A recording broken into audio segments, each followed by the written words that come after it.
Hello friends, news तो आप सभी लोगों ने सुन लिया है कि जिसने कोविशील्ड वैक्सीन लगवाई है उसे हार्ट अटैक और ब्रेन स्ट्रोक के चांसेस बहुत ज़्यादा है। तो आज इस सारी बातों को क्लेरिफाई करेंगे कि कौन कौन इस चीज़ से रिस्क पे है और इससे कैसे बचा जाएगा। इस न्यूज़ से डरना है जिससे मीडिया बहुत बबल कर रहा है और एग्जैगरेट कर रहा है इस चीज़ को कि अब आप बहुत जल्द आपकी लाइफ खतरे में है। तो मैं सारी चीज़ों को क्लियर करूंगा और इससे बचने के तरीकों को भी बताऊंगा।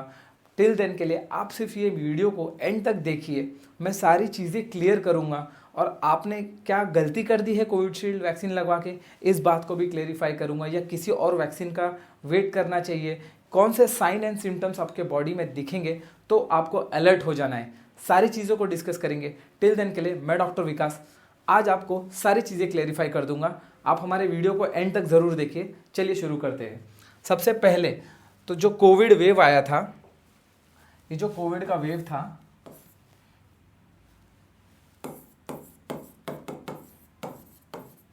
टू 2019 से 20, ये जो 2 इयर्स का वेव था, ये एक रैपिड बीमारी हुई, ठीक है, रेस्पिरेटरी बीमारी जो रेस्पिरेटरी एसोसिएटेड थी और इजीली स्प्रेड हो गई। और इसमें जो मोर्टेलिटी का रेशियो था वो बहुत हाई था, मोर्टेलिटी रेशियो हाई था। और जो ओल्ड एज थे वो बहुत ज़्यादा रिस्क पे थे। इसमें भी एक क्राइटेरिया थी कि जो लोग डायबिटीज, हाइपरटेंशन, कैंसर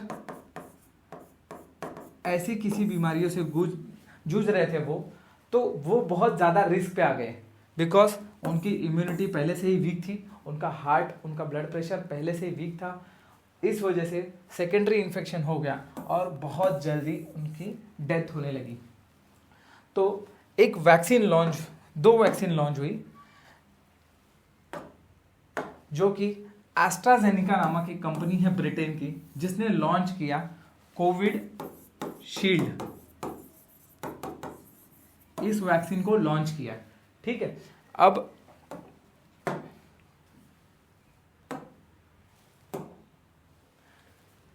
ठीक है, इस वैक्सीन की प्राइस थी 780 रुपीज़ पर डोज, जो कि ऑक्सफोर्ड का प्रोडक्ट है। ऑक्सफोर्ड यूनिवर्सिटी ने इस वैक्सीन को बनाया था।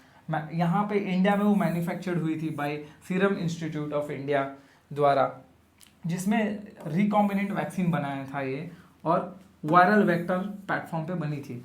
इसी के साथ दूसरी भी एक वैक्सीन बनी थी जो कि थी 1410 प्राइस में, यानी कि 1400 में, जो भारत बायोटेक प्रोडक्ट ने बनाया था इसको, जिसमें हमको मिल जाता था इनएक्टिवेटेड वायरल वैक्सीन। ठीक है, जिसमें जो कि जैसे रेबीज और पोलियो वैक्सीन है, सेम टेक्नोलॉजी का यूज करके कोवैक्सीन बनी थी। ठीक है, इसमें भी 2 डोजेस दिए गए थे, first dose, second dose after 4 weeks. ठीक है, हम आपको बताएंगे कि दोनों में डिफरेंस क्या था, दोनों वैक्सीन में टेक्नोलॉजी का डिफरेंस था और यूनिवर्सिटी का डिफरेंस था। दोनों में ही इनएक्टिवेटेड आपको वायरल इन्फेक्शंस जो होते हैं उससे बचने के लिए इम्यूनिटी बिल्टअप करने की क्षमता थी। बट जब कंपनी ने वैक्सीन बनाया था तो कंपनी ने कहा था कि हमारे वैक्सीन में एक साइड इफेक्ट है, जिसे साइड इफेक्ट नहीं कह सकते हम।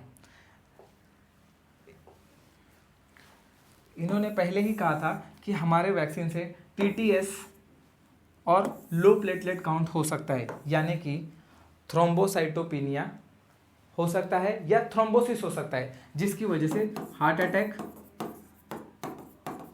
और ब्रेन हेमरेज या ब्रेन में ब्लीडिंग हो सकती है। ठीक है, तो अब इसको बताया गया था, फिर भी लोगों ने वैक्सीन क्यों ली?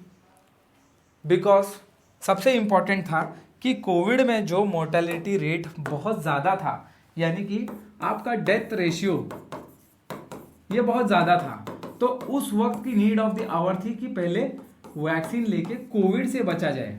अगर हम कोविड से बचेंगे, हमारी लाइफ सस्टेन रहेगी, तो ही हम दूसरी बीमारियों को टैकल कर सकते हैं। और कंपनी ने क्लेम किया था कि 1%, यानी कि 1 लाख में 1 in 1 लाख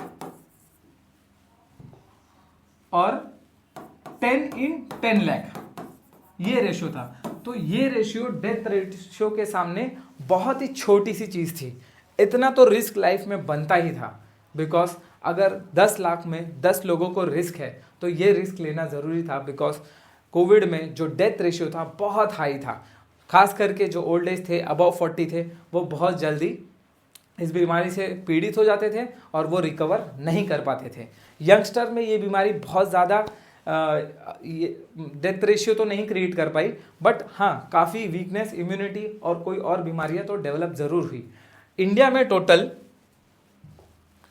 1.75 करोड़ लोगों ने कोविडशील्ड की वैक्सीन लगवाई, ठीक है, जिसमें से काफ़ी केसेस डेथ के आए, हार्ट अटैक के केसेस बहुत सारे आए। बट ज़रूरी नहीं है कि अगर ये जो डेथ हुए हैं सिर्फ वैक्सीन के साइड इफेक्ट से ही हुए हैं। हमारी अनहेल्दी लाइफस्टाइल, हमारा एक्सरसाइज ना करना और हमारा पहले से किसी और बीमारी से ग्रस्त होना, ये भी एक इम्पॉर्टेंट फैक्टर।